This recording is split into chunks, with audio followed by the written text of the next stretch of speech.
Swear loyalty to our basic law, the Constitution. Where's the consternation? Why is he calling for their death? Why is he calling to have them hanged if he also agrees that they need to follow the Constitution? Over the weekend, I saw a video of Donald Trump that is alarming. It is very troubling, and it explains a lot about his lashing out, his off the rails, unhinged, increasingly off the rails and unhinged. I realize everybody's like, he's always off the rails, he's always unhinged. But it's reaching a fever pitch. It is different than normal, and it's because he feels insecure. He feels afraid. He is finally facing his mortality and facing what could be an administration-ending scandal in the Epstein files. The video that I saw is Donald Trump out with, I assume to be his grandson, outside the Oval Office, out of the White House, in his presidential walk of fame nonsense. And as he's walking, he's kind of pigeon-toed and struggling. At the very end of the walk, you'll see him. It's hard to tell from the video, but to be fair to Donald Trump, no need for that. There is a slight incline, and people are going to be saying that, oh, well, he's walking uphill. That's why he had to. The struggle that he underwent to get up that slight incline at the end of the walkway there doesn't explain the fact that he is struggling to walk, which is leading a lot of people to re-bring up the notion that, did Donald Trump have a stroke? Remember when he had the stroke mouth when he's sitting there next to Melania and he could barely manage to stay awake? This again. So Donald Trump is feeling vulnerable. He's feeling weak. He's feeling afraid. And he's lashing out. I'm going to show you some Truth Social posts that are just absolutely unhinged. Not only is he lying about his poll numbers, but he's calling into question the suitability, the qualification, the authorization to represent a constituency, being United States citizens if you happen to be a migrant. If you migrated here, if you immigrated here from another country and then gained citizenship, he's calling that all into question. And he's posting weird AI images of him being a golden-clad king while Chuck Schumer kneels before him. It's all really a problem, not only for Donald Trump, but for us as Americans. First, let's lead with his struggles to simply walk.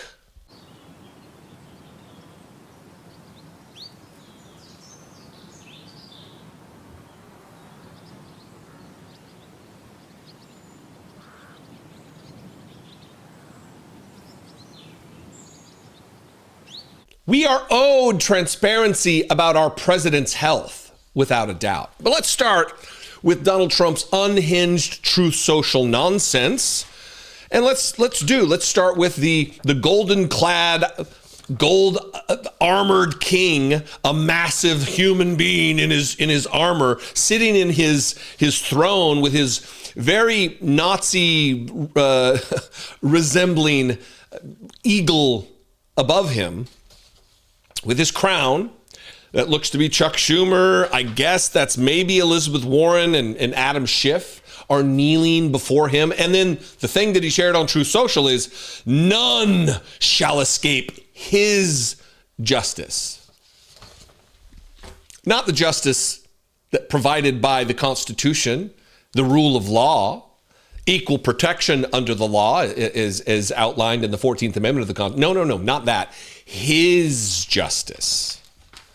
The only thing missing is they didn't capitalize his as like when in the Bible or when Christians talk about Jesus or his or the Lord. They always capitalize anything referring to God. So the only thing missing here is a capital H in his. Here's another one shared by the President of the United States, a man who has taken an oath to support and defend the Constitution. Would you support the idea of foreign-born citizens being barred from running for office? Yes or no? Like it's a grade school, do you like me? Circle 1. President of the United States sharing this. You'll notice, would you support the idea of citizens foreign born or not, they are citizens. The same party that claims being an American is something special and better than the citizenship in any other country, that apparently there are grades, there are classes of citizen. If you're foreign born but a citizen, you're not a real citizen. And Donald Trump apparently endorses this idea. And then he goes on a rampage, continuing to level threats of death against members of Congress who've urged military members to follow lawful orders, to take their oath to the Constitution seriously. And Donald Trump posted this image that you're looking at right now and have been for a while I ramble a little bit. And what's so strange about him offering this as some kind of a gotcha to these Democrats who have said, hey, follow lawful orders, take your oath seriously, are these two lines. The United States boldly broke with the ancient military custom of swearing loyalty to a leader. Article 6 required that American officers thereafter swear loyalty to our basic law, the Constitution. Where's the consternation? Why is he calling for their death? Why is he calling to have them hanged if he also agrees that they need to follow the Constitution? While many other nations have suffered military coups, the United States never has. Our American Code of Military Obedience requires that should orders and the law ever conflict, our officers must obey the law. Strange that he would share that while calling for the death of individuals who are saying the very same thing. That, by the way, is a plaque, I believe, outside the Army Academy, the military academy in West Point. And then he wants to convince MAGA world in this weakened state that he is in, that his poll numbers are top notch, y'all. They have never been better, says Donald Trump. He posted this: I have just gotten the highest poll numbers of my political career, all in caps like a demented grandpa. While my great work on the economy, capitalized for some reason, has not yet been fully appreciated, it will be. Things are really rocking. Stopping wars and foreign relations seems to be a strong suit. Also great, the border and stopping crime. Errant, weird capitalization again.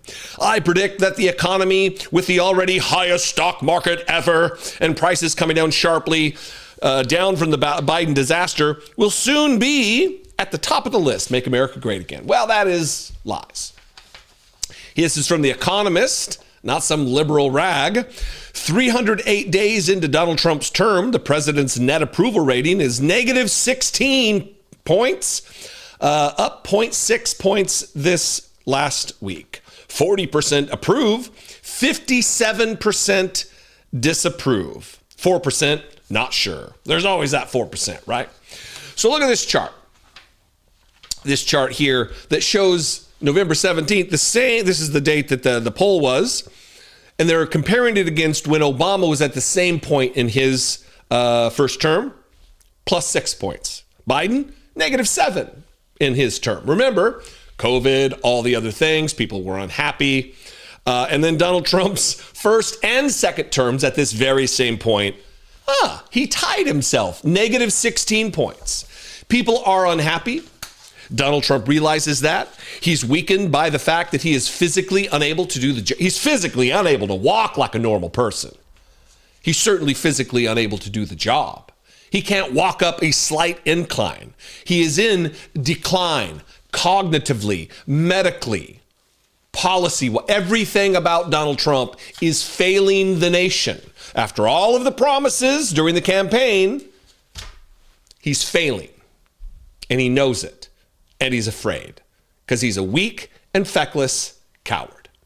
What do you think? I invite you to this conversation. Let's have it in the comments below. We have some breaking news. We'll come right back. A Fox News alert. The case against former FBI Director James Comey is getting dismissed. The judge ruling the appointment of interim U.S. Attorney Lindsay Halligan violated the Constitution. Well, this is some stunning news, expected, yet still shocking news. James Comey's case has been dismissed. Letitia James's case dismissed. Of all the cases that we witnessed come against Donald Trump because of his criminality, after all, he was convicted of 34 felony counts in one case, And the only reason the other cases went away was not because a judge dismissed them because they were improperly brought, because the prosecutor who brought them, the U.S. attorney who brought them, was illegally appointed. No. They were dropped because Donald Trump took control of the DOJ after the election and squashed the cases, made them go away. Not because he's not guilty, not because he didn't commit the crime, not because there was impropriety relative to the prosecution, none of that. It was because he took over the DOJ. When Biden was in office, everything was above board. In fact, when Biden was in office, the DOJ moved too slowly, molasses-like. Sitting on his hands was Merrick Garland. And now cases are being dismissed because of illegality, because of improper handling of grand jury proceedings, because of faking indictments that were never presented to a grand jury. That's what we're seeing, and a judge has ruled it out. Now, I'm going to play very briefly Audie Cornish from CNN announcing exactly the details of what's going on with Caitlin Palance, who was in the courtroom. And again, a stunning development. And then I'm going to play a clip of a very morose Fox News panel announcing it in their very peculiar Fox News way. But first, CNN. In a minute, but we actually got some more breaking news. So this time, and this is big, we have learned that the Justice Department's case against former FBI Director Jim Comey and the New York Attorney General have both been dismissed. CNN's Caitlin Palance is covering this.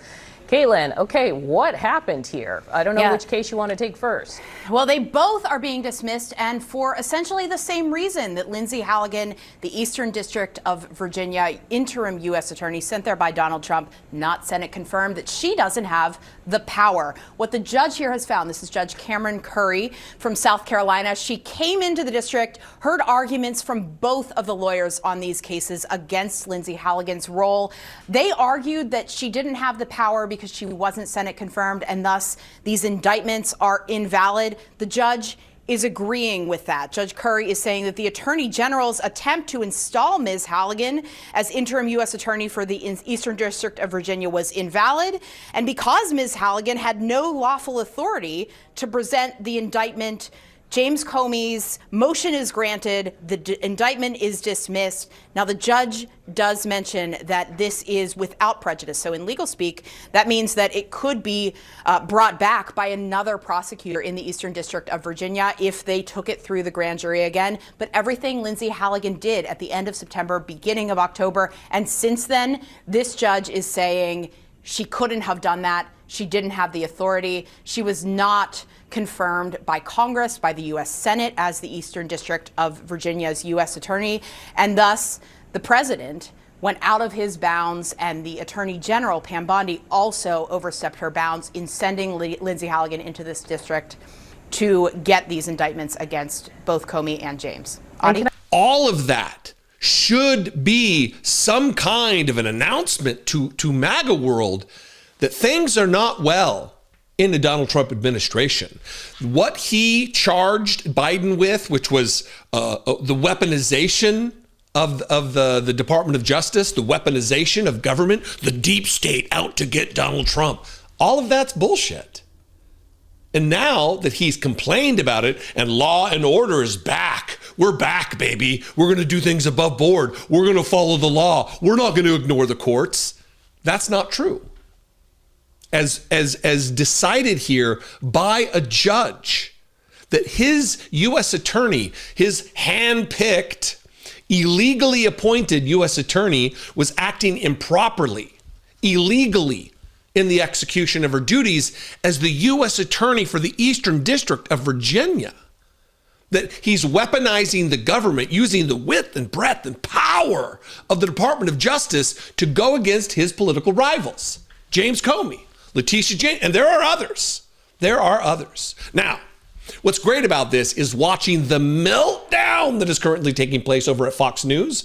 Watch when they announced, juxtapose the facts only, nothing but the facts with CNN, and then the very depressed, morose delivering of the news to the Fox News audience. Leslie, forgive me, but we have some breaking news. We'll come right back. A Fox News alert. The case against former FBI Director James Comey is getting dismissed. The judge ruling the appointment of interim U.S. Attorney Lindsay Halligan violated the Constitution. The judge also criticized the DOJ for allowing an FBI agent who viewed Comey's privileged materials to testify to the grand jury.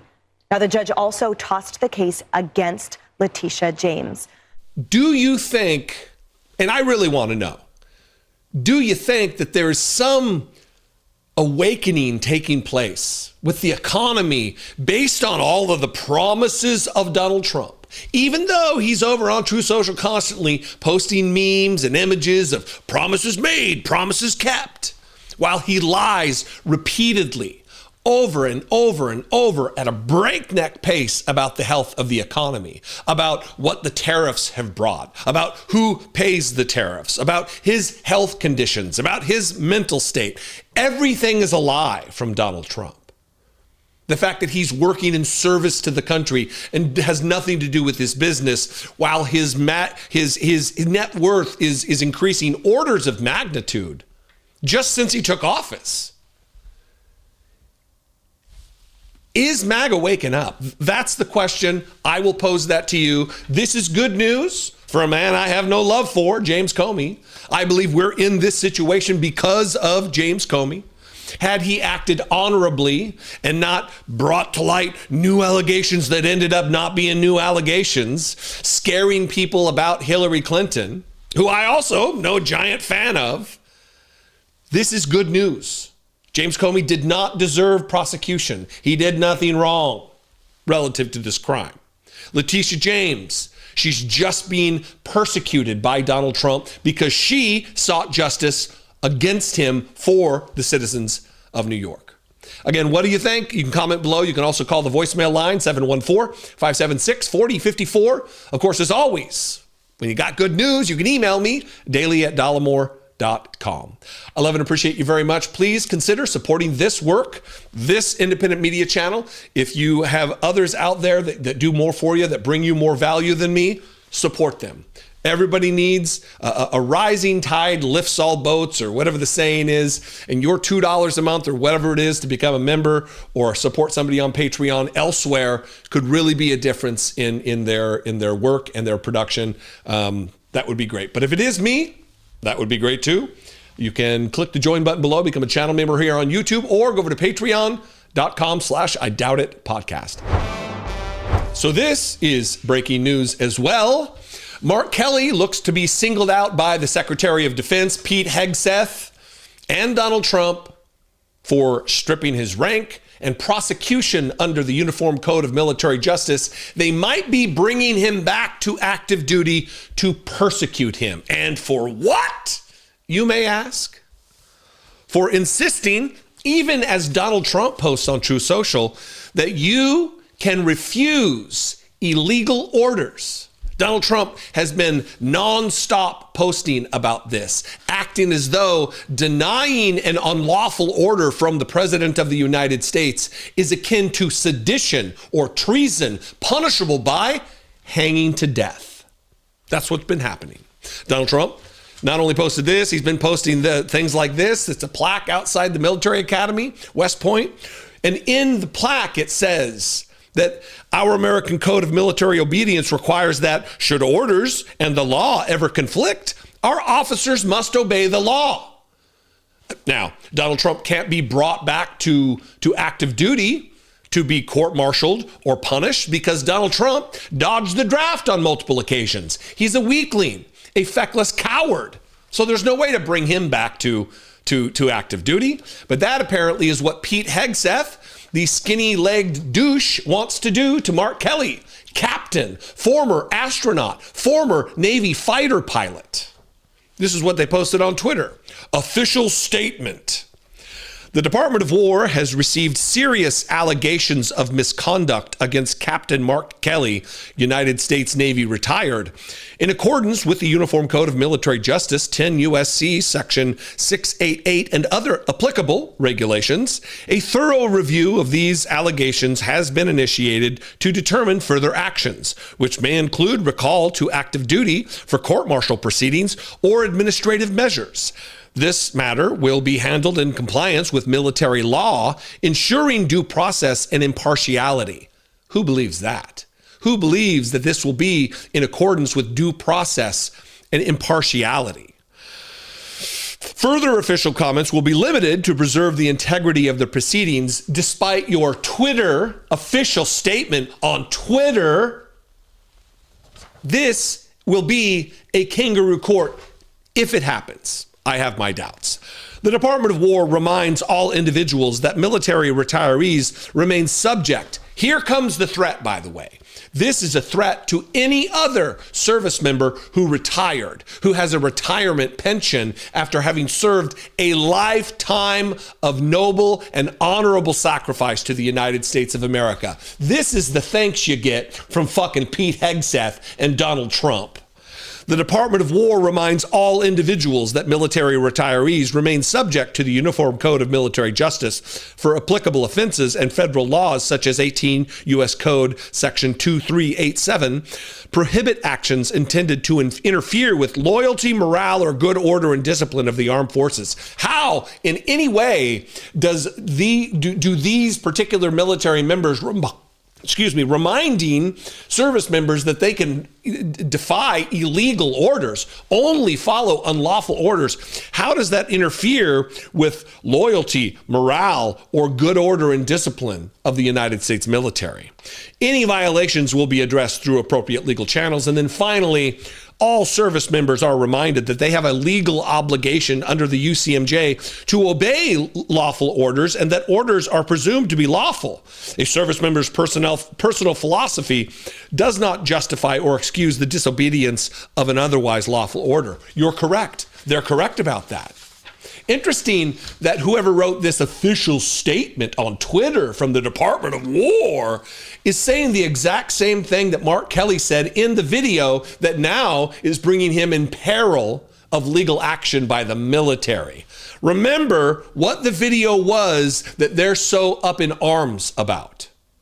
I'm Senator Alyssa Slotkin. Senator Mark Kelly. Representative Chris DeLuzio. Congresswoman Maggie Goodlander. Representative Chrissy Houlihan. Congressman Jason Crow. I was a captain in the United States Navy. Former CIA officer. Former Navy. Former paratrooper and Army Ranger. Former intelligence officer. Former Air Force. We want to speak directly to members of the military and the intelligence community who take risks each day to keep Americans safe. We know you are under enormous stress and pressure right now. Americans trust their military, but that trust is at risk. This administration is pitting our uniformed military and intelligence community professionals against American citizens. Like us, you all swore an oath to protect and defend this Constitution. And right now, the threats to our Constitution aren't just coming from abroad, but from right here at home. Our laws are clear. You can refuse illegal orders. You can refuse illegal orders. You must refuse illegal orders. No one has to carry out orders that violate the law or our Constitution. We know this is hard and that it's a difficult time to be a public servant. But whether you're serving in the CIA, the Army, or Navy, the Air Force, your vigilance is critical. And know that we have your back. Because now, more than ever, the American people need you. We need you to stand up for our laws, our Constitution, and who we are as Americans. Don't give up. Don't give up. Don't give up. Don't give up the ship.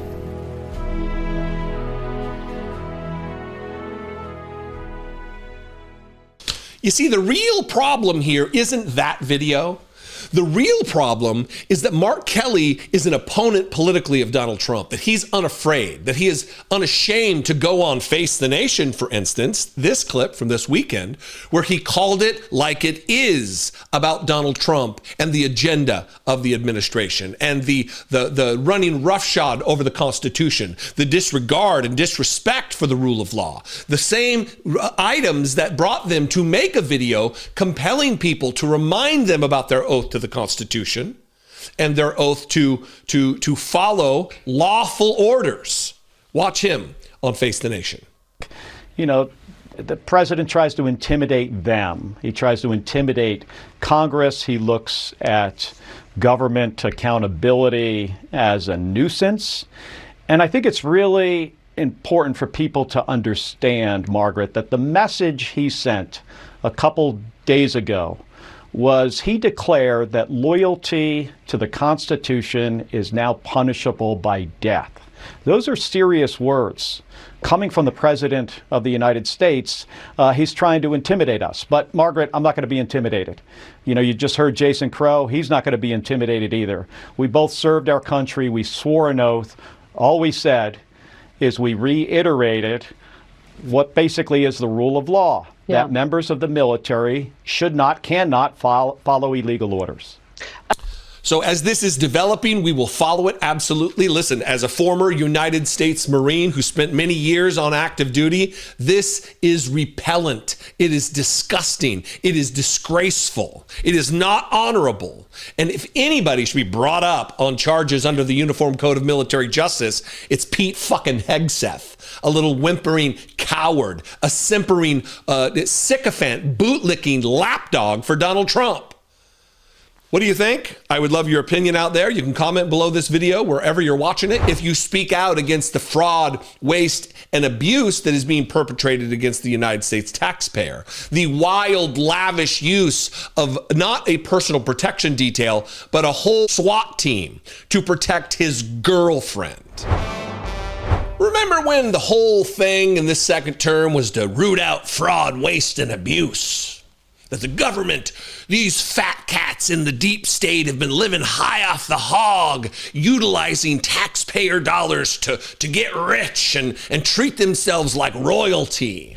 Remember that? Remember all of that? Do you remember? Because I remember. I also remember this headline from the New York Times that I'm getting ready to read you. Kash Patel under scrutiny for use of SWAT teams to protect his girlfriend. The FBI director's travel on government jets has contributed to growing questions inside the administration about whether he is using taxpayer-funded resources inappropriately. Do you think, New York Times? Do you think? Remember that little clip that I've played a couple of times on the show of Kash Patel on some podcast or whatever, talking about the inappropriate use of the G5 jet of Christopher Wray, the previous FBI director, how up in arms he was? Let me remind you again. And I'm not saying take all their funding. I'm not the defund everything guy. I'm just saying Chris Wray doesn't need a government-funded G5 jet to go to vacation. Maybe we ground that plane. $15,000 every time it takes off. Just a thought. Minimum. Well, it appears that same Kash Patel doesn't feel that way anymore. Not only is he gallivanting off to concerts and then off to his girlfriend's home in Nashville, Tennessee, aboard a private jet funded by the United States government, by the United States taxpayers, he's also deploying SWAT teams to protect not his wife. That would still be wrong. His girlfriend. When Alexis Wilkins, an aspiring country singer dating the FBI director Kash Patel, sang the Star-Spangled Banner at the National Rifle Association's annual convention in Atlanta in the spring, she arrived with a formidable protective posse, a SWAT team from the Bureau's local field office. The two agents, members of a specialized unit trained to storm barricaded buildings and rescue hostages, that's what a SWAT team is for. It's not a personal protective detail, had been sent there on Mr. Patel's orders, but seeing that the event at the Georgia World Congress Center had been secured and that Miss Wilkins was in no apparent danger, they left before the event was over, according to 6 people with knowledge of the incident. She noticed that they were gone. And the New York Times says, so did her boyfriend. Soon after Ms. Patel ripped into the team's commander, saying that his girlfriend had been left without taxpayer-funded defenders and slamming what he saw as a failure to communicate their movements up the chain of command during her time on the convention floor, where she sang and chatted with attendees, the people said. He was concerned that Ms. Wilkins, a high-profile conservative, might be attacked by people who had threatened her online. Mr. Patel's heavy use of taxpayer-funded resources during his first 9 months on the job has contributed to growing questions inside the administration about whether it exceeds the bounds of standard practice. This includes an intense use of security to protect himself and his girlfriend. He also used a government jet for some of his recreational travel, such as a golf trip with buddies to a private resort in Scotland over the summer. Directors must fly on government aircraft for their travel because of required access to secure communications equipment, but using government jets for business trips or to return home if they have settled lives in other parts of the country to serve in Washington requires planning and coordination. Government security protection for Ms. Wilkins to attend events or performances has drawn particular attention, including criticism from some of the same right-wing online personalities who supported his efforts to shake up the Bureau. This is someone who works for Steve Bannon, before I get to it. Is she considered Cash's spouse, Grace Chong, an influencer who works with Trump ally Stephen Bannon? Asked on X recently about Miss Wilkins' use of Bureau resources. Quote, is that why she's getting protection? Because if not, then why are we paying for this? The officials and others interviewed for this article spoke on the condition of anonymity for fear of retribution, because that's always at play here. You might get retaliation from the FBI director or the president of the United States if you speak out against the fraud, waste, and abuse that is being perpetrated against the United States taxpayer. The wild, lavish use of not a personal protection detail, but a whole fucking SWAT team to protect his girlfriend. The director has his own security detail that protects Miss Wilkins if the two travel together. But current and former FBI officials said that the use of SWAT agents to protect Mr. Patel's girlfriend was highly unusual given their specialized and often dangerous duties, such as executing high-risk warrants and investigating cases. They're not a personal protection detail. Mr. Patel's use of these resources has drawn sharp criticism from some former agents, including Christopher O'Leary, a former Marine who, as a senior FBI agent, oversaw a specialized team that conducted high-risk missions. Quote, his abusive and excessive use of the GV jet for his personal adventures and the assignment of SWAT-qualified special agents to guard his girlfriend are indicative of his lack of leadership experience, judgment, and humility, he added, referring to the Gulfstream model of Mr. Patel's government plane. Former officials with expertise in tactical operations have also raised legal concerns. It was unclear, the New York Times says, if members of the SWAT team assigned to Miss Wilkins would be afforded protection against civil liability akin to what other federal agents who might use deadly force as part of their official duties receive, according to several people with knowledge of the discussions. And then finally, when SWAT teams go on missions, agents are supposed to make plans describing the parameters of the operation, except in emergencies, former officials said. None of this is being done. This is Kash Patel, who, when he wasn't the FBI director, criticized the FBI director because the FBI director at the time was an enemy of Donald Trump in the mind of Donald Trump.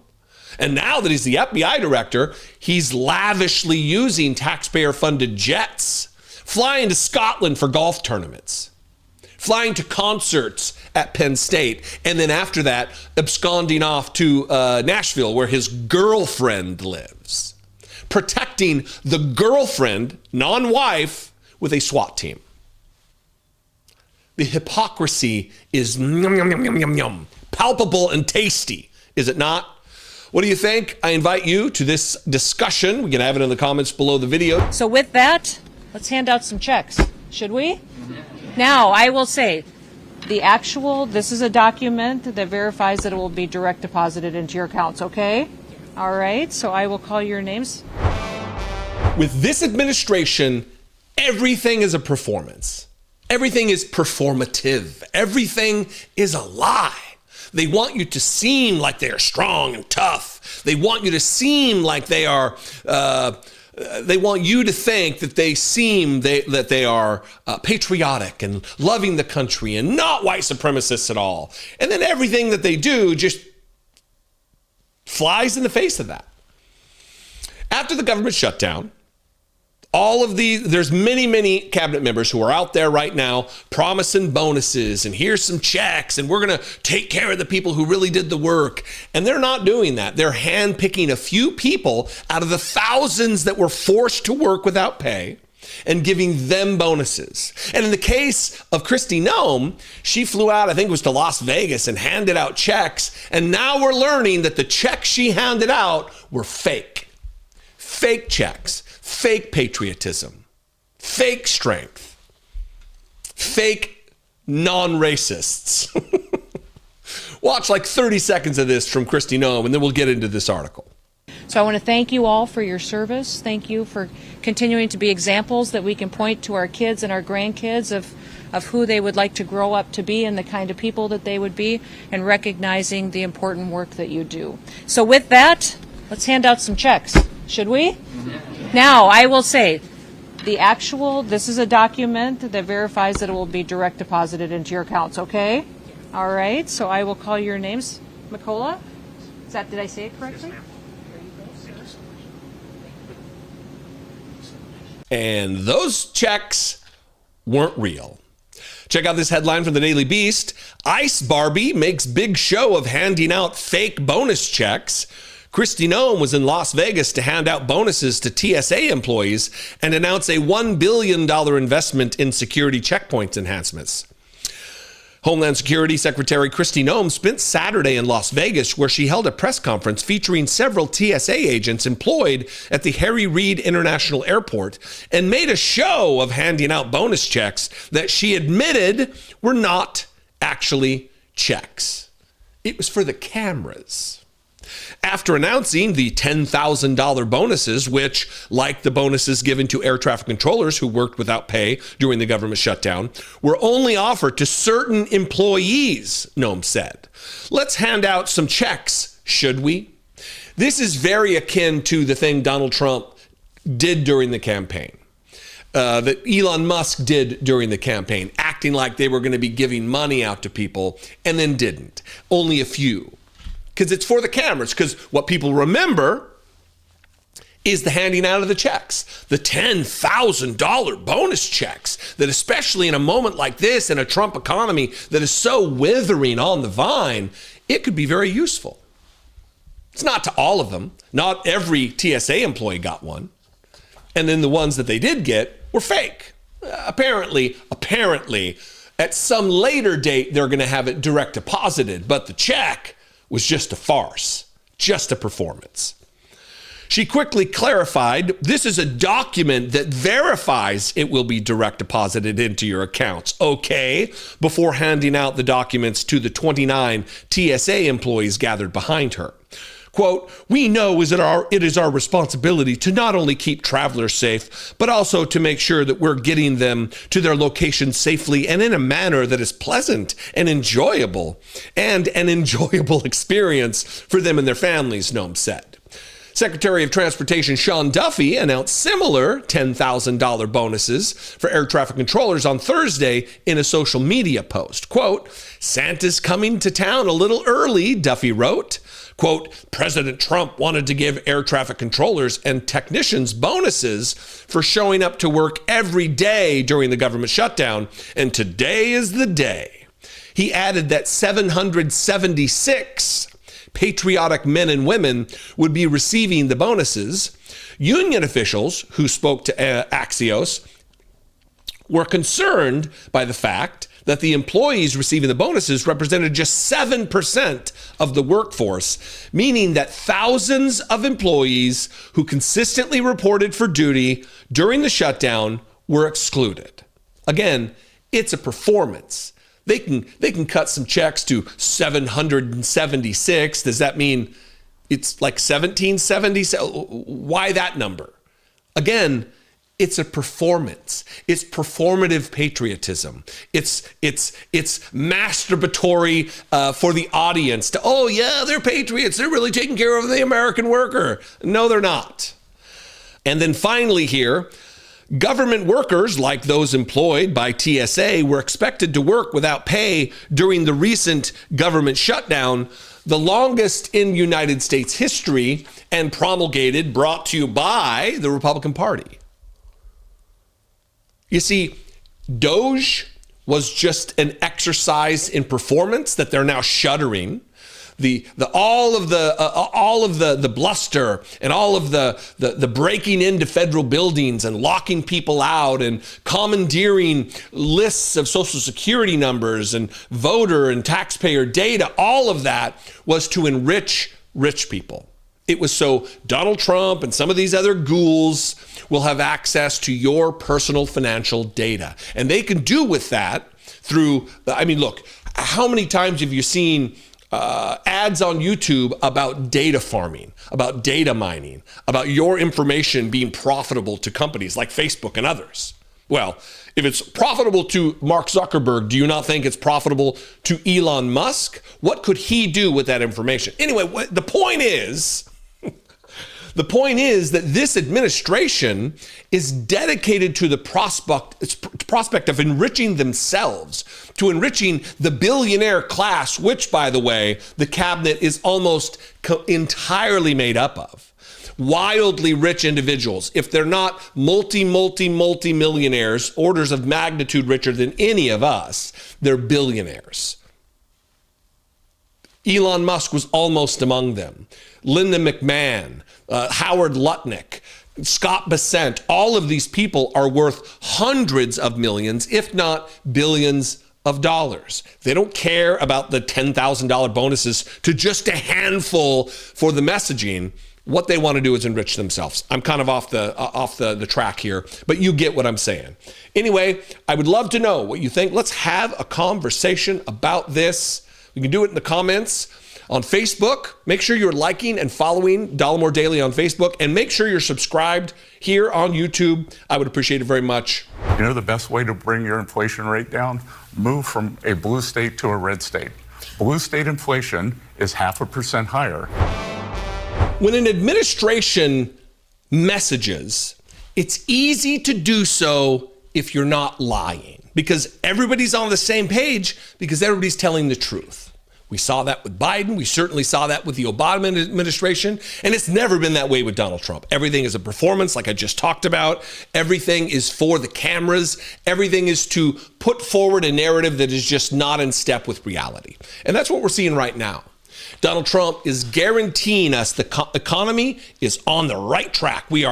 Everything is taken care of. Prices are down. I want to get the quote right. The economy is unbelievable, he says. Prices are down. Not going to be down. Not eventually going to be down. Not we got it under control. Things are A-OK despite what you're experiencing in the economy at large, in the grocery store. This is Donald Trump. The things also, the economy is unbelievable. It really is. It's been incredible. And I think one of the great numbers that I've ever heard, think of it, over $17 trillion being invested in our country. And when you compare that to the last administration, but really compare it to any administration, compare it to any country. There's never been a country with anything like that. That's in a period of 8 months. And we've already broken every record possible. There's never anything even close. So we'll go back to all of that. Prices are down. Oil is down. We're down $58 a barrel. We're going to be hitting $2 for gasoline. I think we're going to be at $2. And the previous administration, they were at $4 and $5. They were going up much higher. So if the economy is unbelievable and prices are down, why is it his vice president is saying, hey, we just be patient. Just be patient. That's all I ask of you. And even though we've made incredible progress, we understand that there's a lot more work to do. And the thing that I'd ask for the American people is a little bit of patience. Why would we need patience? For what would we need patience if the economy is unbelievable and prices are down? Not just J.D. Vance, not just his vice president, his Secretary of Agriculture, Brooke Rollins, she's saying the same thing, that those numbers are coming down and we will see real relief real soon. not surprising that the driver, of course, no new trade deals during those 4 years, no way to move the food out. So when you look at all of that in total, it's no surprise that what we inherited was an absolute economic mess. But those numbers are coming down. There are a few outliers, and you mentioned Secretary Bessent talked about a couple of those yesterday. We're working on those extremely diligently. But as we're restructuring the entire economy, as we're bringing down inflation, bringing down fuel, bringing down labor, Americans, we believe, will see real relief very, very soon. Those numbers are already down, but much more to come. Wait a minute. I thought the prices were down and the economy was unbelievable. What's all this talk about coming down? And that soon we'll see relief. I thought the relief was already here. The economy was back on track. We're hot as a pistol, right? This country was dead before under Biden, but now everything's great. And the worst example of this, maybe from this weekend, just a batshit bananas thing that Scott Bessent said, the Treasury Secretary, the guy worth over $500 million. He said, if you really want to experience inflation, apparently inflation is a thing, even though Donald Trump says it's not. If you really want it to decrease your inflation, move to a red state. You hear that, poor people? You hear that, people struggling to pay your bills right now in the moment, struggling to pay your rent right now? The best thing for you, even though you can't save money to actually get ahead, is to save money to move to a state hundreds, if not thousands of miles away. Right. Kristen, I can tell you that the Council on Economic Advisors has a study. You know the best way to bring your inflation rate down? Move from a blue state to a red state. Blue state inflation is 0.5% higher, and that is because they don't deregulate, they keep prices up, energy is higher. Just according to the consumer prices, inflation was at 2.3% back in April. In September, 3%. But let me ask you about tariffs, because there's this big announcement on tariffs. Why would we need to move to a red state to lessen the impacts of inflation, Scott Bessent? The dear leader, your boss, Donald Trump, said the economy's unbelievable and prices are down, not going down, not gonna be down. They're down. So why would I need to move to a red state? And on that note, let's talk about moving to a red state and where you'd be moving and what kind of outcomes there are there. Since we're talking about economic measures, let's talk about wages. Here's from SoFi, the average U.S. salary by state. Salaries tend to be higher in some areas of the country. Cities on the West Coast and in the Northeast have some of the highest average salaries. Now, they're not breaking this down by blue-red, but let's take a look.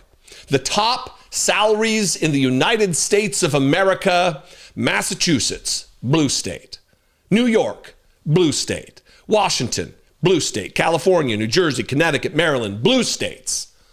Highest salaries. Which regions pay the least? The South is home to states that tend to pay the least: South Carolina, Kentucky, Louisiana, Alabama, Arkansas, West Virginia, Mississippi. Are those the red states people should move to, Scott Bessent? They'd be really doing great, right? This is akin, also in alignment with when you're paid higher, you have the better chance of being out of poverty. When you're paid lower, a better chance. Here's poverty mapped by states. Highest poverty rates: Louisiana, red state; New Mexico, well, there's an outlier, that's a blue state; Mississippi, Arkansas, Kentucky, West Virginia, Oklahoma, Alabama, all red states. Lowest poverty rates: Colorado, Vermont, Minnesota, New Hampshire, Utah. Oh, there's another outlier, Utah. And you'll notice it's number 51. That's because they count Washington, D.C. in these metrics. So it would mean the 51st. Let's look at health outcomes. How healthy would you be? What are your chances of a good health outcome in these states? Your top states, there's a couple of outliers, by the way. Hawaii, blue state; New Jersey, blue state; Connecticut, blue state; Idaho, Utah, red states. Hey, good for you, Idaho. Bottom states in health outcomes: Mississippi, Tennessee, Arkansas, West Virginia, Louisiana, red states.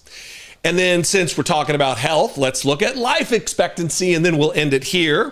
This is from CNBC. Here are the states with the longest and shortest life expectancies, according to the CDC. West Virginia, Mississippi, Alabama, Kentucky, Tennessee, Louisiana, Oklahoma, Arkansas, South Carolina, and Missouri. Wow, what do those states have in common?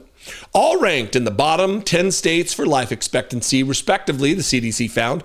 West Virginia, which has an average life expectancy of 74.4 years, ranked the lowest for both men and women. Meanwhile, here are the states with the best life expectancies, the longest life expectancies. Hawaii took the top spot for the state with the highest average life expectancy at 81 years. The Aloha State was followed by California, New York, Minnesota, Connecticut, Massachusetts, Washington, Colorado, and New Jersey, and Rhode Island to round out the top 10 states where you'll live the longest. Those all are blue states. So tell me again, Donald Trump and J.D. Vance and Brooke Rollins and Scott Bessent, tell me again how things are good, going to be good. And also, if to really make your life good, move to a red state.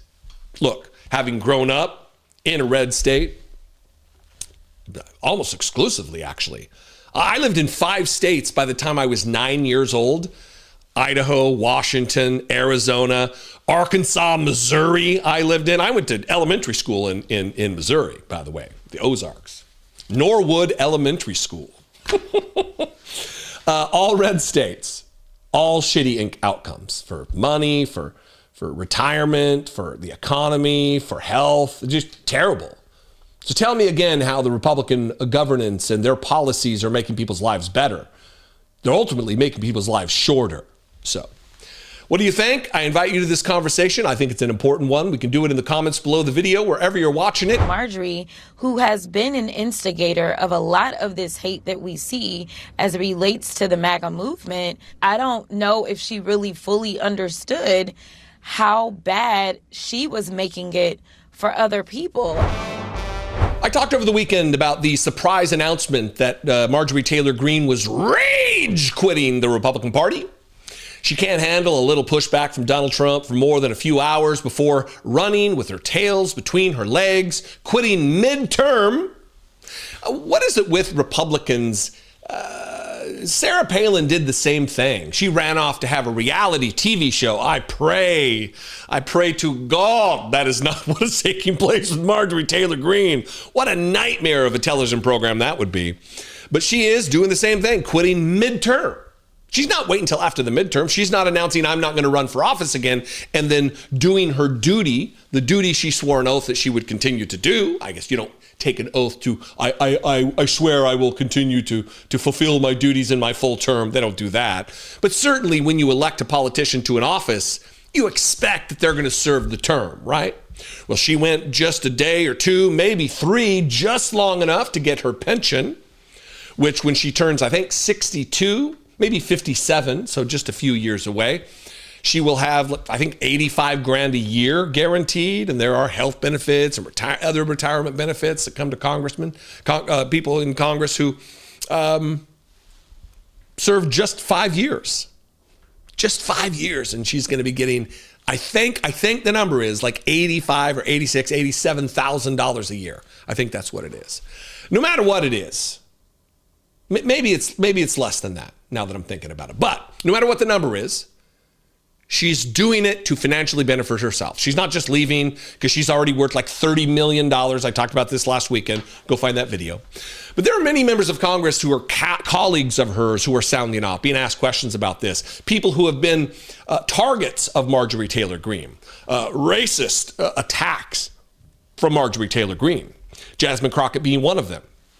And she was on with Jake Tapper over the weekend, and he was asking specific questions about Marjorie Taylor Greene's retreat. And the reasons that she's giving, which are, I'm being attacked by Donald Trump now. I just can't even handle this. And Jasmine Crockett really laid bare what the motivations are here and the weakness that is within Marjorie Taylor Greene, that she can't muster even a bit of bravery, even a little bit of strength in the face of 10 minutes of attacks from Donald Trump.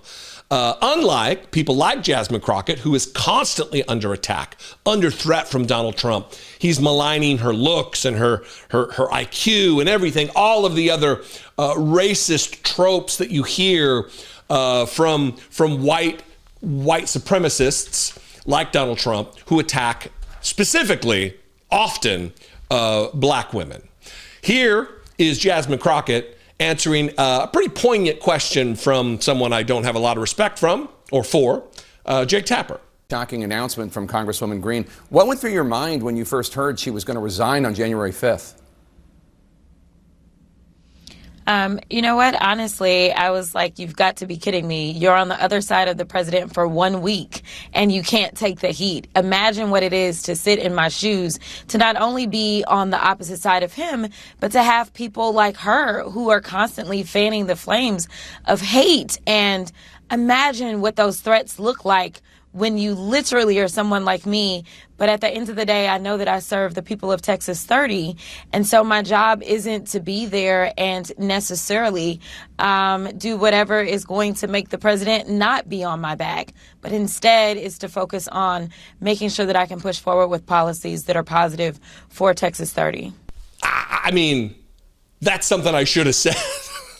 I should have said on Saturday that she can't, I want to get it right. You're on the other side of the president for 1 week and you can't take the heat. Imagine what it's like to be in her shoes. Seriously. Imagine what it's like to be an actual enemy of Donald Trump. Because even after he's continuing to be on True Social, calling her Marjorie Trader Brown. What? Clever? What is he doing?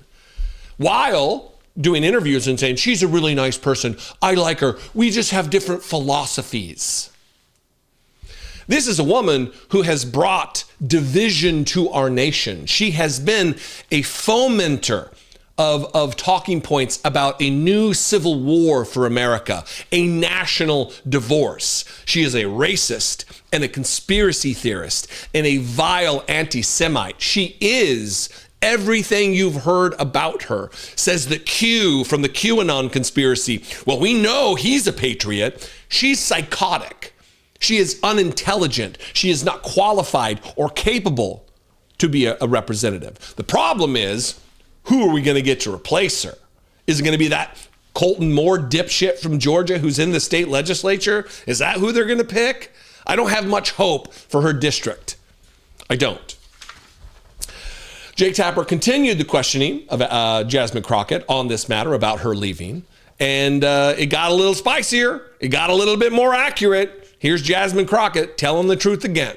This really speaks to the fact that Marjorie, who has been an instigator of a lot of this hate that we see as it relates to the MAGA movement, it's just interesting that I don't know if she really fully understood how bad she was making it for other people. And now that they're doing it to her, I just got to say, well, why is it that everyone else is able to stand and you can't? One of the reasons I'm going so hard and have for so long against Marjorie Taylor Greene, and I'm not getting bamboozled by this rebrand that she's attempting to do with her hands at her side while she speaks softly and doesn't tell people to get the fuck out of the country who are foreign. I'm not going to forget all of the damage done. And when you don't make an apology, there's no forgiveness to be offered. She has not said, I was wrong. She has not said, I made mistakes. She has not had a mea culpa moment. She continues to double down on all of her wild radical policy pronouncements and ideas for the country, that she's America first and America only. She's still attempting to strip health care from millions of Americans. She's still a racist troll. She still talks about the jihad squad and other members of the squad. She is who she is. And until she says, look, I was wrong about all of that, she doesn't get forgiveness. If you're offering her forgiveness without her actually changing, you need to be offering that forgiveness to someone else. You need to be offering that fairness and charity to someone else. Stop giving the benefit of the doubt to someone who is still endeavoring to tear at the fabric of our country, who still says Donald Trump was cheated in the 2020 election. She is anti-democratic. She is anti-constitutional. She is anti-American. She's a fake-triot. I, for one, will not be offering freely forgiveness to someone who hasn't earned it, who doesn't really want it, who's not admitting she made mistakes. Anyway, what do you think? Tell me where I'm wrong. I get all kinds of messages. You're going too hard on Marjorie Taylor Greene. Give her a chance to change. She'll change, and she can give me a chance to offer forgiveness. That's the way I see it. How do you see it? Something very interesting happened over the weekend. Twitter rolled out a new policy where you could click the little 3 dots on somebody's account and scroll down and see where their account is based. And it really laid bare the fact that many of these MAGA influencer accounts are not American. We know people like Ian Jong, what's the guy, the kid, Ian Miles Jong or whatever his name, Ian Jong Miles, whatever that little troll is, he's not from here. He's not from the United States. So there were a few accounts that we already knew about because it's very publicized. But it is remarkable the number of accounts that are like MAGA, Warrior X, Ivanka News, blah. All of these accounts that purport to be Americans, American patriots, looking out for the betterment of our country while supporting Donald Trump. So many of them are not from the United States. This is the headline from Daily Beast. Top MAGA influencers accidentally unmasked as foreign trolls. A new feature on Elon Musk's Twitter has given deeper insight into the online America First movement. You see, a lot of times politicians, your least effective politicians, your more cult member politicians like Ted Cruz and so many others, they kind of exist in the vacuum of Twitter and think it's real life. And I've said many times over the years that Twitter is not real life, and this is just more proof of that. That these people from Nigeria or Eastern Europe who are making money off of the dissension in the ranks of America, off of the divisiveness of American politics, and that's the economic element of this is a problem. But also the fact that American conservative politicians are putting their finger in the air to see which way the wind's blowing based on these foreign malign actors who are endeavoring to sow dissension among Americans based on politics. And when politicians look at it, oh, there's so many MAGA people out there, I don't want to cross MAGA, only to learn that there's not so many MAGA people out there. These are foreign people capitalizing on the problem. The new About This Account feature, which became available to Twitter users on Friday, allows others to see where an account is based, when they join the platform, how often they have changed their username, and how they downloaded the X app, the Twitter app. Upon rollout, rival factions began to inspect just where their online adversaries were really based on the combative social platform, with dozens of major MAGA and right-wing influencer accounts revealed to be based overseas.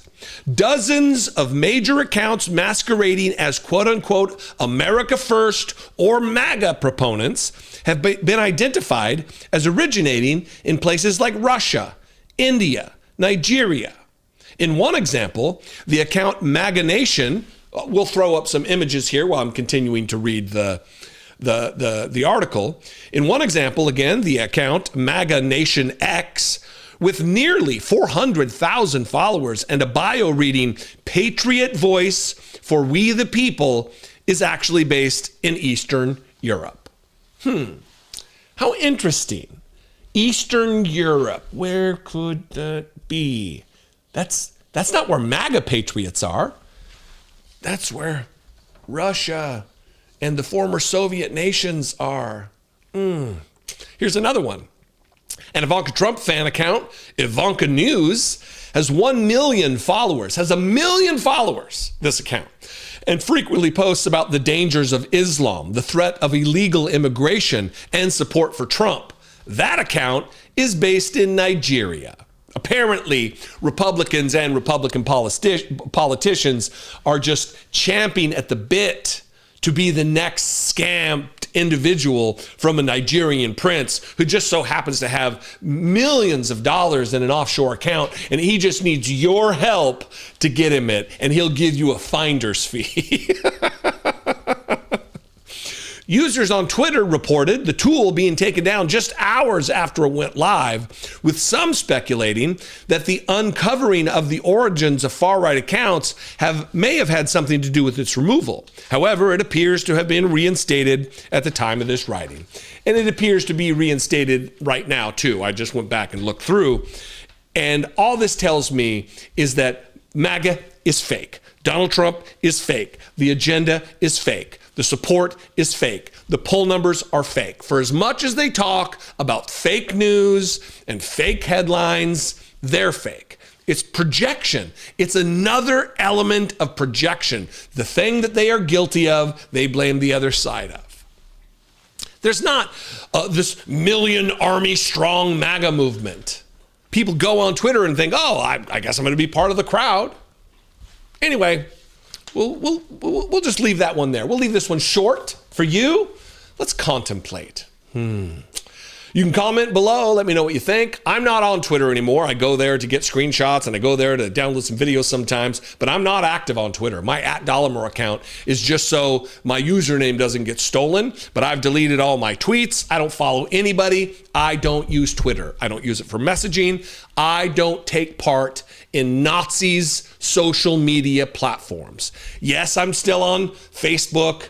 There are certainly down elements of using any social media platform because they're all owned by billionaires. But Twitter is especially noxious. Twitter is especially bad, and I'm not certainly going to be paying for a blue check mark, paying the Nazi, profiting the Nazi. Anyway, now I'm off on a personal issue that I have with so many progressives and other liberal and democratic influencers and content creators and activists who are paying Elon Musk their $8 a month or however much it is, I don't even know what it is now, for their blue check. Gross and antithetical to the way we should be behaving. But that's just my own thing. Anyway, what do you think? Again, comment below. You can also call the voicemail line 714-576-4054. And you can email me daily @dollemore.com. I'm open to being wrong. I'm sure I'll get dissent. I love and appreciate you very much. Be genuine and take care of one another. Well, happy Saturday, everybody. Did anything happen last night? Anything in the news that we should talk about?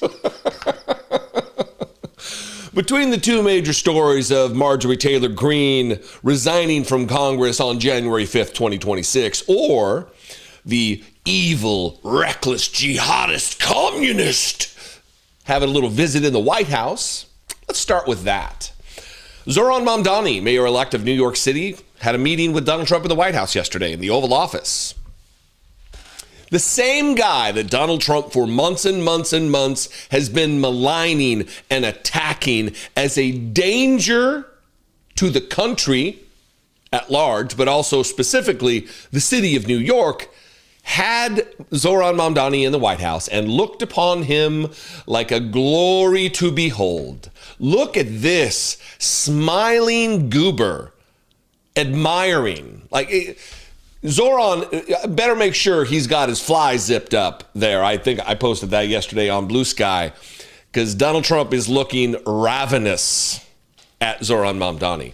And this is what I want to talk about today. There's a couple of things about this. I'm going to play some clips from the meeting, but I want to start with this. One, we know Donald Trump to be a stupid bully. A childlike schoolyard bully who is a coward internally, is weak and insecure internally. He can't cope, so he lashes out at others. And then when faced with resistance, with pushback, with someone who is unafraid in the face of a bully, they cower and they change their tune. Donald Trump is a weak man when faced with a Zohran Mamdani character, an early 30s mayor-elect of a city in the United States. And he's the president of the United States, a mighty alpha man, right? So let me remind you some of the things that Donald Trump has said. I got two clips here of how bold and aggressive Donald Trump was about Zohran Mamdani just a little while ago. I think he's terrible. He's a communist. The last thing we need is a communist. I said there will never be socialism in the United States. Now we have a communist. I think he's bad news. And I think I'm going to have a lot of fun with him, watching him, because he has to come right to this building to get his money. And don't worry, he's not going to run away with anything. I think he's, frankly, I've heard he's a total nut job. I think the people of New York are crazy. If they go this route, I think they're crazy. We will have a communist for the first time, really, a pure, true communist. He wants to operate the grocery stores, the department stores. What about the people that are there? I think it's crazy. Bold, right? He's terrible. He's a communist. The same Donald Trump routine we hear.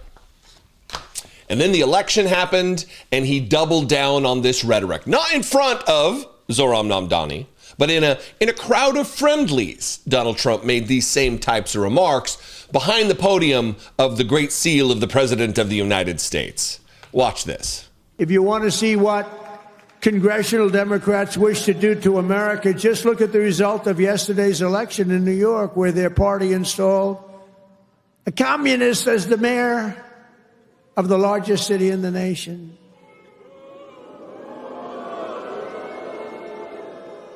Remember, I've said we will never have a socialist elected to any post in our country. I used to say that, and I was right. We skipped socialist and we put in a communist instead. That didn't work out too well. But as I've warned for many years, our opponents are hell-bent on turning America into a communist Cuba or socialist Venezuela, and you see what happened to those places. So we rapidly went from that to this.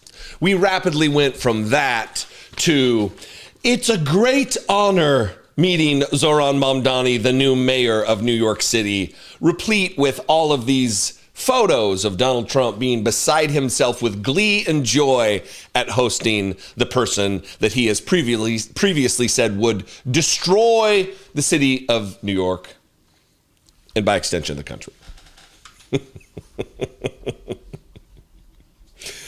And then there's video of Donald Trump being absolutely gracious and a coward. This isn't about him going through the motions of decency and the norms of the office and just hospitality. We know Donald Trump doesn't act like that. Look what he did to Volodymyr Zelensky in the Oval Office. And he only acted that way, as bold and brazen as he did, because he had the backup of the MAGA crew of the morons like J.D. Vance and Marco Rubio with him. He had backup. When he's alone, he doesn't act like that. Watch this. Just had a great meeting, a really good, very productive meeting. We have one thing in common. We want this city of ours that we love to do very well.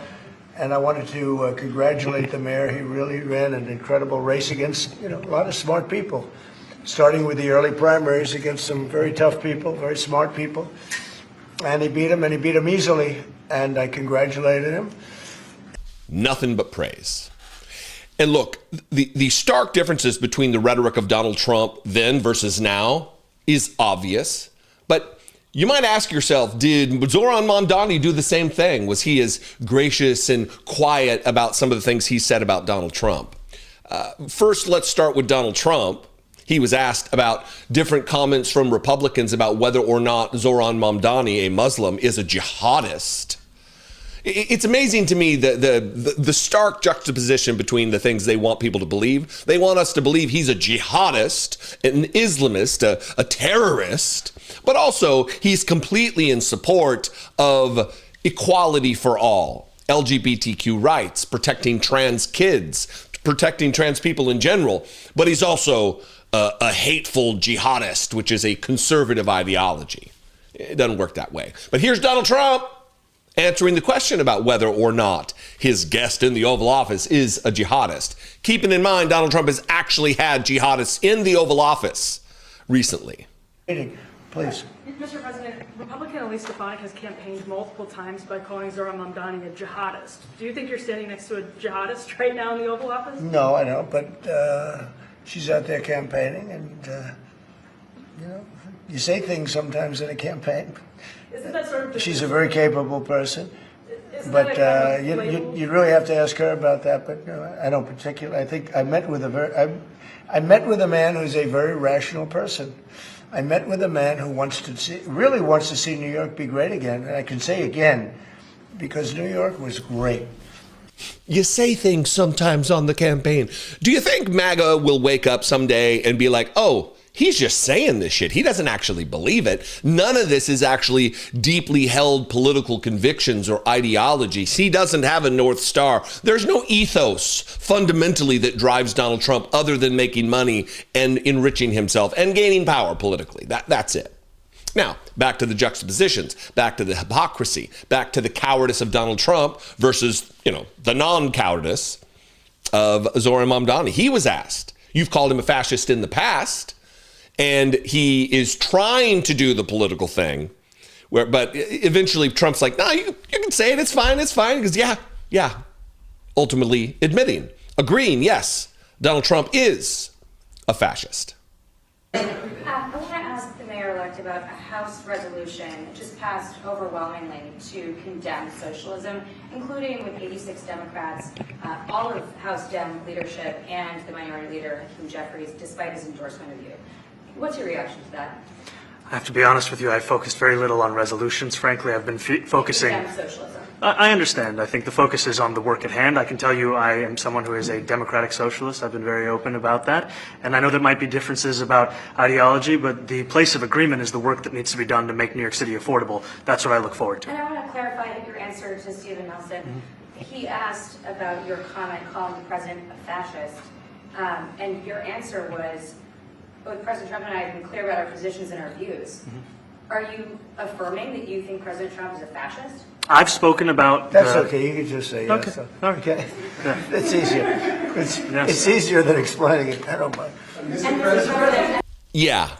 Yes, he says. Pretty plain. Now, I got one more clip for you, and then I'm going to get to some MAGA reactions because there's a meltdown happening in MAGA world right now.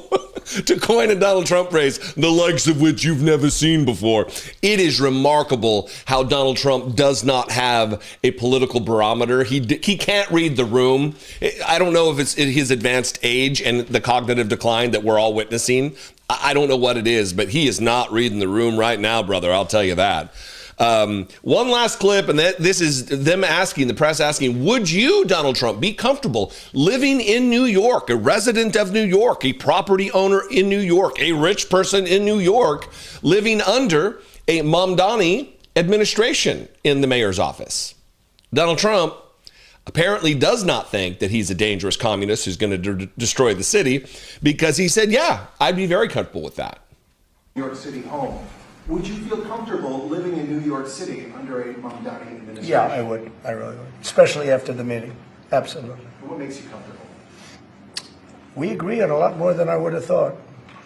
I think I want him to do a great job, and we'll help him do a great job. He may have different views, but in many ways, we were discussing when Bernie Sanders was out of the race, I picked up a lot of his votes, and people had no idea, because he was strong on not getting ripped off in trade and lots of the things that I've practiced and been very successful on. Tariffs, a lot of things. Bernie Sanders and I agreed on much more than people thought. And when he was put out of the race, I think quite unfairly, if you want to know the truth, many of the Bernie Sanders voters voted for me. And I felt very comfortable, frankly, in seeing that and saying that. And, it just turned out to be a statistical truth. But, no, I feel very comfortable. I would feel very, very comfortable being in New York, and I think much more so after the meeting. Yes, please. Thank you, Mr. President. Not just comfortable, Not just very comfortable, very, very comfortable he would be living in New York under a communist jihadist. Fantastic. Well, MAGA world's not taking it well, to say the least. That was the tweet I showed you. It was a great honor meeting Zoran Mamdani, the new mayor of New York. And here are some replies to that post on Truth Social. An honor? Are you fucking kidding me, Mr. President? A guy with a gun is his profile picture. Fantastic. Chef's kiss, MAGA. Here's another one. A great honor meeting a lying piece of shit communist? For real? Red Granny 1. Here's one a little longer. I'm glad it was your great honor to meet a communist pig that will spread through our country like wildfire and destroy it from within, just like the Democrats have been trying to do for the past 20 fucking years. I'm so glad you kissed his ass today. That is not what we voted for, says DJ 1776 2025 Revolution. And not to be outdone, maybe chief among them, Laura Loomer, who posted this long tweet on Twitter. And I'm only going to read a short portion of it because she is an influential individual within MAGA world. Now, she's trying to play both sides of the road here, both sides of the coin, as it were. Now, I'm not trying to attack Donald Trump, and then proceeds to attack Donald Trump. She's sending a signal to the most loyal, conspiracy-driven idiots in MAGA world that this is not okay. Donald Trump really stepped in it, and they're unhappy. Not condemning Trump, she says. However, I think we can all agree it's a bad look to let a foreign-born jihadist who said he wants to implement anti-white policies like taxing white money more, like taxing white people more money to stand behind the desk. And you don't have a grammar check, Laura? It's pretty shittily written, right? Trump said he was withholding federal funds to Mamdani since he refused to comply with ICE. So does that mean we aren't getting mass deportations for New York City? I took Trump at his word when he said he wasn't giving Mamdani funding. Now he said he's working with him one day after Mamdani supporters stormed a synagogue in New York City and called for Jews to be murdered. All of this is lies. The anti-white thing, the white taxation. She's talking about him taxing rich people at an appropriate rate. He's never said anything about white people. It's about rich people. It's about wealthy people. It's about billionaires finally paying their fair share after having taken from the United States in a disproportionate way. That's what he's talking about. And storming synagogues and threatening to murder Jews. What is she talking about? Mamdani said he will fight all Trump policies. His election night speech was dedicated to getting Trump. Are we normalizing communism now, says Laura Loomer. So MAGA is unhappy. And Donald Trump has absolutely outed himself as a coward and just a weak bully. And lucky for us, it's not just us who recognize it. MAGA world is starting, as I've been predicting, starting to wake up. All of the things they had fever dreams over are not taking place. Donald Trump is turning away from them because he's weak. He's a coward. His poll numbers are absolutely in the shitter. And he knows it. That's why he bristles so much and lies about his poll numbers so often. Anyway, what do you think? Great story to lead off the weekend with. You can comment below. I would encourage your participation in this conversation. You can do it on Facebook or YouTube. You can also call the voicemail line 714-576-4054. And of course, as always, you can email me daily at dollemore.com. I will see you next time. Be genuine and take care of one another. So the other story of the day that I want to talk about that we have to really address is this Marjorie Taylor Greene resignation that took place late last night. She tweeted 8:30 or so. I don't think I have the tweet printed out here, but she tweeted, "My message to Georgia's 14th district and America, thank you." And along with it, a 4-page tiny font transcript of her resignation. And I'm going to play 2 parts of her. It was like an 11-minute video that just droned on. And I'm going to play maybe 3 minutes of it or so total in 2 parts. But before I do that, I want to talk about all of the people out there who have been swallowing hook, line, and sinker this rebrand, this PR move she's done to try to distance herself from Donald Trump after he turned on her. She's not principle driven. She is self-interested. She picked her day that she's resigning specifically because it locks in her pension that will secure her $175,000 salary and health care and all of the benefits that come with being a member of Congress after 3 terms. It's disgusting. And I'm not the only one saying it. Here's AOC in one of her stories. This got forwarded to me, where AOC is explaining exactly what's afoot here. She, meaning Marjorie Taylor Greene, she's carefully timing her departure just 1 to 2 days after her pension kicks in, and after making millions of dollars insider trading stocks for weapon manufacturers and others while in office. She is saying a lot, but her actions have not backed up her rhetoric. For all her talk, she's still voting with them to gut health care and advancing self-dealing corruption schemes.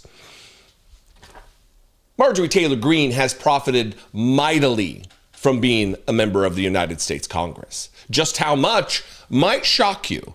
Just how many orders of magnitude she is richer now than when she started 6 years ago will surprise you. Here's the headline from Yahoo Finance, again. How rich is Marjorie Taylor Greene? Her base yearly salary as a member of Congress is $174,000. Greene's net worth was reportedly $700,000 before she joined Congress. In 2023, her wealth increased to about $11 million. That's more than 11 times more wealthy than when she started in just 2 years. Interesting. Again, in 2023, her wealth increased to about 11 million, doubled to an estimated 22 million in the beginning of 2025, and increased another 3 million by the fall of 2025. How'd that happen? That's not a normal wealth accumulation. You go from $700,000 net worth to nearing 30 million. It must be all on the up and up, right? She's a principled, regular American, right? This is the narrative that she's trying to spin. So this is what brings us to now the resignation video. She's running away because Donald Trump is against her. She sees the writing on the wall. I'll tell you this right now, making a prediction. She's not going away. She says in the video, I'm just going to go home and enjoy my life and the people in Georgia or whatever. She's going to run for office. She's either going to run for the Senate. She's either going to run for Georgia. She might run for Congress again. This is not the last we're seeing of her. This is not the last we're going to have to deal with this lying, bigoted, racist freak, this conspiracy theory freak. There's a saying out there that I think it's Sun Tzu, that the enemy of my enemy is my friend, kind of a thing. She is no friend to the American people. She is no friend to you. She is no friend to you paying lower healthcare premiums. She is a conspiracy theorist who believes in QAnon and Jewish space lasers, satellites causing wildfires in California. She talked about that wearing a mask during COVID to protect your neighbors and your family was like a Jew wearing a Star of David, being forced to wear a Star of David during the Holocaust. She's a vile, sickening person. So let's dispense with all of the fairness and charity toward her, of her turning over a new leaf. This is not a rebrand. This is a manipulation on mass scale. So in 2 parts, her resignation video kind of went like this. She rewrites history, she plays the victim, and then talks about her record as a true MAGA conservative, a true America first, America only conservative. And then the second part is really her just throwing them under the bus. Pretty rapid fire. Let's start with part 1, though. Hi, everyone. I've always represented the common American man and woman as a member of the House of Representatives, which is why I've always been despised in Washington, D.C., and just never fit in. Americans are used by the political industrial complex of both political parties, election cycle after election cycle, in order to elect whichever side can convince Americans to hate the other side more. And the results are always the same. No matter which way the political pendulum swings, Republican or Democrat, nothing ever gets better for the common American man or woman. The House should have been in session working every day to fix this disaster. But instead, America was force-fed disgusting political drama once again from both sides of the aisle on television every single day. Many common Americans are no longer easily convinced by paid political propaganda spokespersons and consultants on TV and paid shills on social media obediently serving with cult-like conviction to force others to swallow the political party talking points. Because loyalty should be a two-way street. And we standing up for American women who were raped at 14 years old, trafficked and used by rich, powerful men should not result in me being called a traitor and threatened by the President of the United States, whom I fought for. You see, I have never valued power, titles, or attention, in spite of all the wrong assumptions about me. It really was. I've tried to put those transitions in to give you just some kind of an indication of how much talking and droning on and on and on it was. Again, 4 pages of text. And I don't know who's is it Brian Glenn running the teleprompter that she's just looking straight at the ground? You're worth $30 million. You can't afford the same kind of setup that YouTubers have, dipshit. And here's part 2 where she's really just chucking him under the bus, calling out her party, coming against Donald Trump because she feels violated. She talks about being a battered wife and all this stuff, or I'm not going to be like a battered woman. She is leaving because her feelings are hurt. She's feeling because now she's starting to wake up. She's leaving because she's starting to realize that loyalty is a one-way path with Donald Trump. She's one of these MAGA people who are starting to wake up in the ranks of the voters who are realizing Donald Trump isn't the thing they thought he was, that they stupidly, ignorantly thought he was. Donald Trump, it's been clear to everybody else what Donald Trump's motivation is, and she's just now waking up to the reality that he does not give a single fuck about her seat, about her well-being, or more broadly, the well-being of the United States. She's just now figuring it out. And if you're that dumb and you're just figuring it out now, you're not qualified to be a member of Congress. Again, she is one of the guilty parties that has led me to say, stop electing stupid people to high office over and over and over and over again. Her and many others in the Republican Party, they are the reason I say it so often. So here's part 2, again, throwing them under the bus. With that has brought years of non-stop, never-ending personal attacks, death threats, lawfare, ridiculous slander and lies about me that most people could never withstand even for a single day. It has been unfair and wrong, not only to me, but especially to my family, but it's been wrong to my district as well. I have too much self-respect and dignity. I love my family way too much, and I do not want my sweet district to have to endure a hurtful and hateful primary against me by the president that we all fought for, only to fight and win my election while Republicans will likely lose the midterms, and in turn be expected to defend the president against impeachment after he hatefully dumped tens of millions of dollars against me and tried to destroy me. It's all so absurd and completely unserious. I refuse to be a battered wife, hoping it all goes away and gets better. If I am cast aside by the president and the MAGA political machine and replaced by neocons, big pharma, big tech, military-industrial war complex, foreign leaders, and the elite donor class that can never ever relate to real Americans, then many common Americans have been cast aside and replaced as well. There is no plan to save the world or a 4D chess game being played. When common American people realize and understand that the political industrial complex of both parties is ripping this country apart, that not one elected leader like me is able to stop Washington's machine from gradually destroying our country. And instead, the reality is that they, common Americans, the people, possess the real power over Washington, then I'll be here by their side to rebuild it. Until then, I'm going back to the people that I love, to live my life to the fullest as I always have, and I look forward to a new path ahead.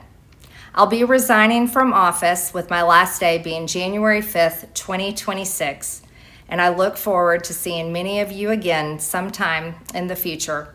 May God bless you all, and may God bless America. She's using MAGA language in there too. There is no plan to save the world, quote unquote, or insane 4D chess game being played. These are things she believed because she was a QAnon supporter. She believed that there was the storm is coming. Donald Trump is going to have some mysterious tribunal set up to convict all of these Democrat pedophiles. And now she's just realizing Donald Trump is one of the pedophiles. At least that's the allegation, right? But what is the thing that she's talking about with the impeachment of Donald Trump? I'm going to leave. I would have won my seat, but I'm not going to be around to defend Donald Trump when he's impeached. What crime, what high crime or misdemeanor do you believe Donald Trump has committed that will render him in a third impeachment proceeding? Marjorie Taylor Greene, why don't you just say it? Why don't you just say it? Anyway, what do you think? If you watched this entire thing, let me know. What do you think about what I've said here? What do you think about her resignation? Do you think she's going to go away? Oh, that would be so great. Or do you think she's got other machinations in mind? You can comment below. You can also call the voicemail line 714-576-4054. And of course, as always, you can email me daily@dollemore.com. I love and appreciate you very much. I hope you have a great weekend. I will see you next time. Until then, be genuine and take care of one another.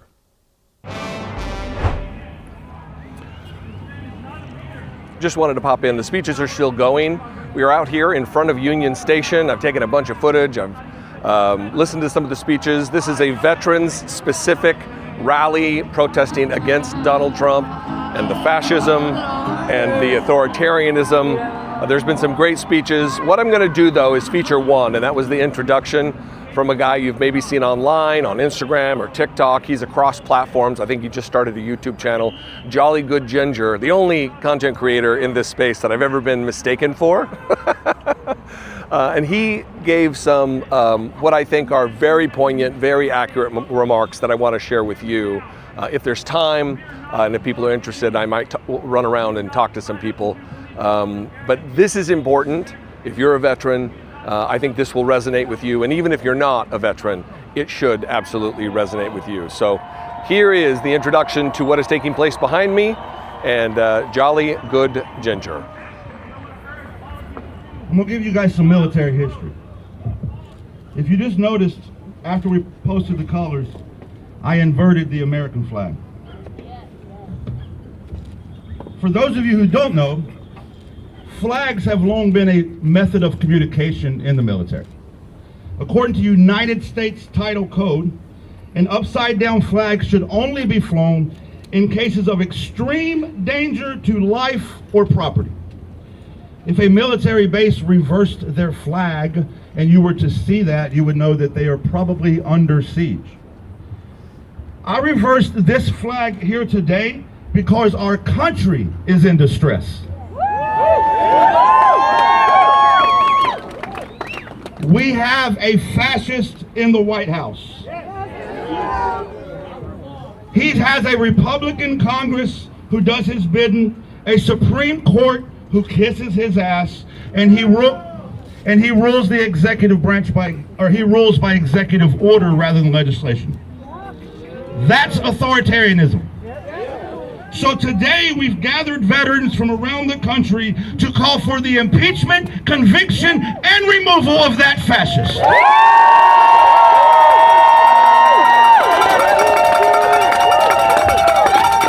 Let me remind you of what Donald Trump thinks about veterans.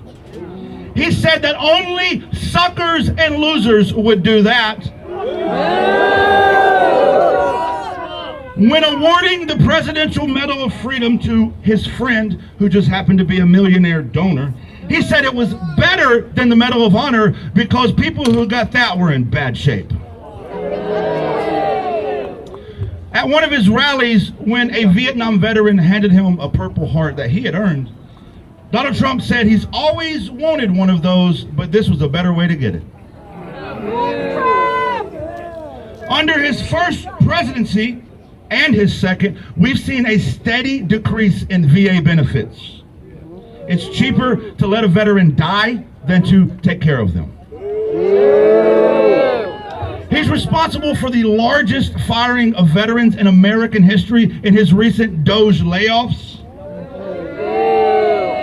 And as recent as yesterday, he said that members of Congress who were veterans themselves that reminded service members to remember their oath should be tried for sedition and hanged.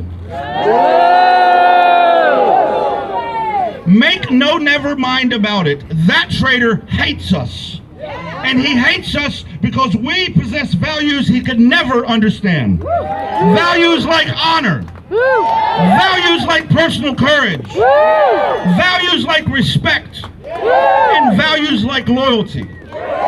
He expects loyalty to him, but I must remind him, we don't take an oath to you, we take an oath to the Constitution. And we stand beside our fellow veterans in Congress as we remind these service members to remember that oath. So, as we speak today, and as all our speakers will remind you, it is that oath that brings us here. It is that oath that binds us. And Donald Trump, Republicans, MAGA, we haven't forgot our fucking oath.